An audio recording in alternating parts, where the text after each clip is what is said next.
16 श्राद्ध में ऐसा नहीं है कि कोई पुण्य का कार्य नहीं करना चाहिए, या ये मत करो, या फ्रिज मत लाओ, या नया मकान मत लाओ, या प्रॉपर्टी का सौदा मत करो, या ये मत करो, वो मत करो।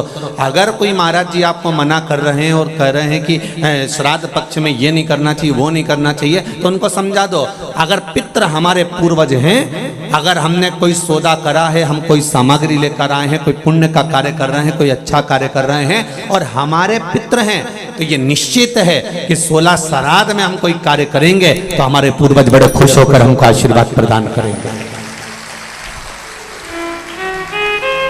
श्राद्धों के लिए, पितरों के लिए कई लोग बहुत डरा रहे हैं, बहुत डरा देते हैं कि तुम्हें ऐसा करना ही पड़ेगा, पिंडदान तो तुम्हें देना ही पड़ेगा, तुम ये नहीं करोगे तो ऐसा हो जाएगा, तुम 16 श्राद्ध में ऐसा दान करो, ऐसा ये करो, ऐसा वो करो। निवेदन है, शिव महापुराण की कथा कहती है, बड़ी मस्ती में अपनी जिंदगी जियो, बड़ी मस्ती में जियो, अपने जीवन को सार्थक करने के लिए करो। आप तर्पण करना है तर्पण करो, पिंड करना है पिंड करो, गया जी करना है गया जी करो, ब्रह्म कपाली करना है ब्रह्म कपाली करो, तुम्हारा मन पड़े जो करो। पर सबसे बड़ा आनंद यही है कि कैसे भी हम अपने, चाहे पितृ हों चाहे देवता हों, हम उनका गुणगान, उनका स्मरण हृदय चित्त से करें।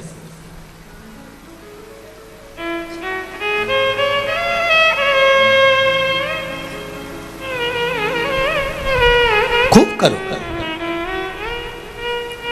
मृत्युलोक, और मृत्युलोक के ठीक ऊपर है पितृलोक, पितृलोक के ठीक ऊपर फिर आगे जाकर देवलोक, फिर देवलोक से और ऊपर जाकर स्वर्गलोक। ऐसे क्रम हमारे यहाँ बने हुए हैं कि मृत्युलोक से ठीक ऊपर की ओर पितृलोक है।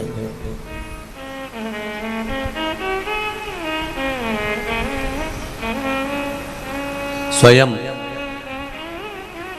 अंतरिषि ने राजा निमि को पितरों की महत्वता समझाई थी।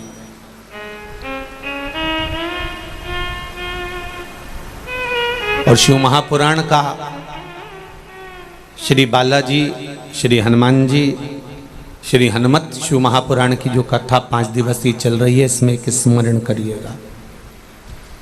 आपके पास में कुछ देने के लिए नहीं है, आप किसी को कुछ नहीं दे सकते, तो श्राद्ध पक्ष में जब आप भगवान शंकर का आराधना करें तो 27 मनके की माला से अगर आप भगवान शिव का नाम जप कर रहे हैं, 27 मनके की माला से आप भगवान का भजन कर रहे हैं, 27 बार आप मुख से भगवान का नाम ले रहे हैं, 27 बार आप भगवान का स्मरण कर रहे हैं, तो ये श्राद्ध पक्ष में आपने तर्पण करा ना करा, पिंड करा ना करा, गया गए ना गए, आपने कुछ दिया ना दिया, आपने कुछ प्रदान करा ना करा, पर 27 बार भगवान शंकर का नाम या राम का नाम या कृष्ण का नाम आप अगर अपने पूर्वजों के निमित्तार्थ भी ले लेते हैं, तो शिव महापुराण की कथा कहती है कि श्राद्ध पक्ष में उन्हें गया, पिंड, तर्पण, ब्रह्म कमाली का फल मिल जाता है और उनकी मुक्ति निश्चित हो जाती है। कितनी बार जपना है?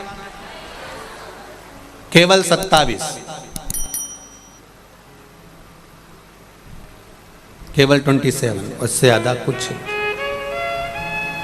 और यदि 27 बार आप भगवान का नाम नहीं भी जप सकते हैं और आपको लग रहा है कि पितृ दोष के 4 लक्षण आपके पास में, पितृदोष के 4 लक्षण बड़े होते हैं। पहला, घर में एक ना एक बीमार पड़ा रहता है, एक ठीक होगा, एक बीमार होगा, एक ठीक होगा, एक बीमार होगा, ये पितृदोष का लक्षण।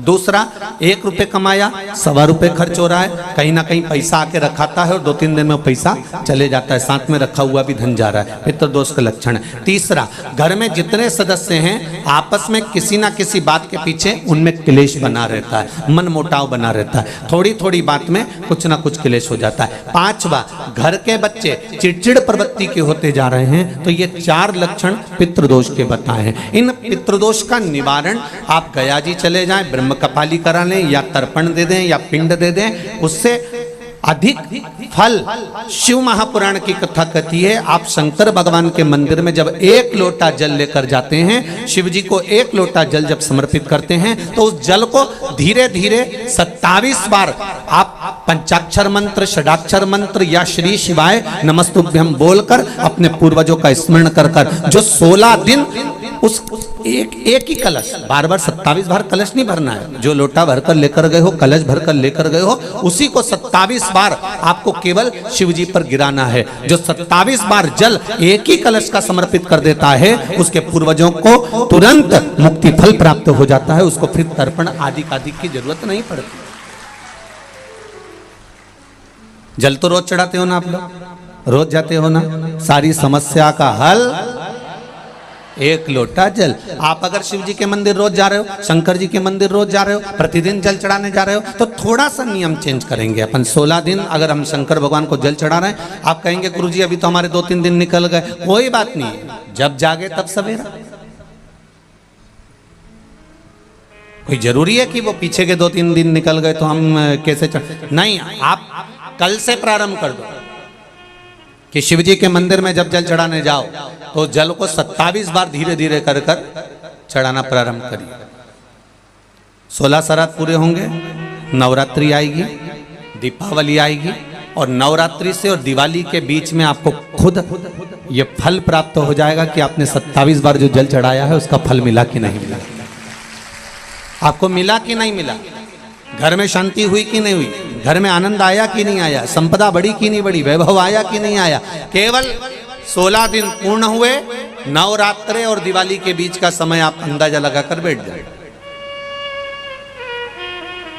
भोला सब दुख काटो भारा, ओ भोला सब दुख काटो भारा।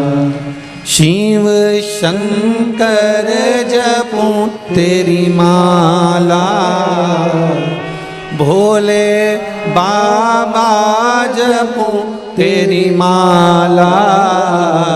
भोला सब दुख काटो भारा, ओ भोला सब दुख काटो भारा। भगवान की शरणागति का सुख क्या होता है, भगवान की शरणागति का फल क्या होता है। महाराज, एक पक्षी सागर के तट पर, समुद्र के तट पर थोड़ी देर का सत्संग करता है, भजन करता है, कीर्तन करता है किसी संत की शरणागति में बैठकर, तो वो सागर पार जो माता सीता लंका में बैठी है उनको देख लेता है। शिव महापुराण की कथा कहती है, जो दिल से एक क्षण की भी शिव महापुराण की कथा सुन लेता है, शिव कथा कहती है वो महादेव का कृपा पात्र हो ही जाता है, चाहे कैसे भी श्रवण करे।